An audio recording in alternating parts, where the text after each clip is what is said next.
So in 2015, my life was changed when I was robbed at gunpoint. I thought I had control of my life, but I didn't.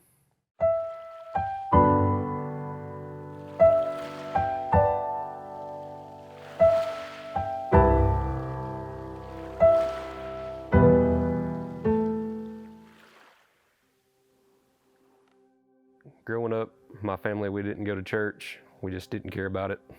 It wasn't that we didn't believe, but it was just another day. Sunday was just another day.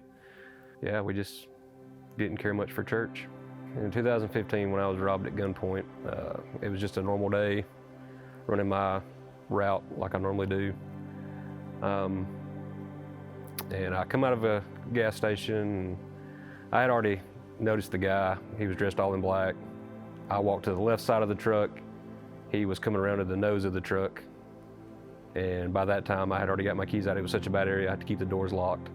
I get my keys out. I make it up into the truck, go to shut the door, and he comes around and he pulls the door open and he starts immediately asking for money or whatever I have.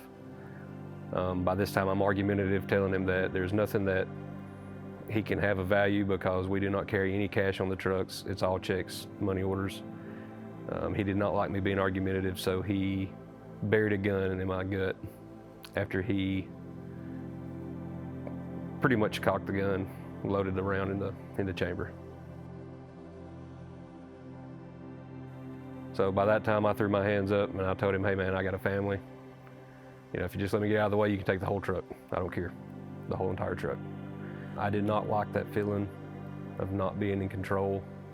I told him that, you know, just let me get out of the way and he could take the whole entire truck, and he did. Not being in control bothered me a lot, and I knew then that something needed to change. I did go into a spat of depression. Things wasn't going my way, job wasn't going my way. I woke up one morning just feeling completely down, thought that everything was against me, and I pretty much got up, grabbed my 9mm, went to the bathroom, and I sat down on my knees and I put it to my head. I was going to end my life right there and then.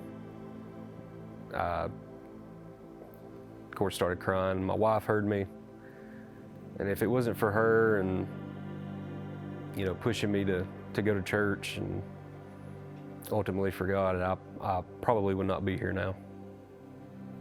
After that, I didn't like that feeling of not knowing what could have happened to me, not knowing that I wasn't in control at all. And I didn't like that feeling. And I just knew that I needed something different in my life.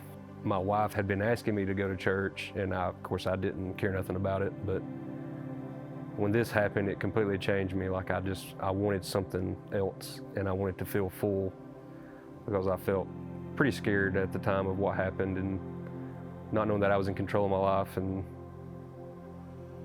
not knowing what would happen to me if I would have died. We tried several different churches. We finally found the fit at Connect in Albertville. We've been there since 2016. Fell right in place. The first time we came in, everybody was very nice. Dustin came up, shook our hand.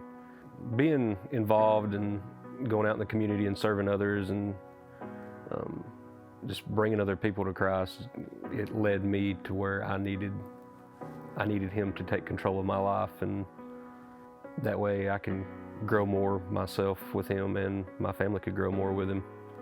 Me not growing up in a household with, I wouldn't say followers of Christ, but people that just didn't like to go to church. I didn't want that for my kids, and I wanted them to be able to realize that God needs to be number one in their life. Got involved in Bible study. We done a lot of things with the community and helping out with the church.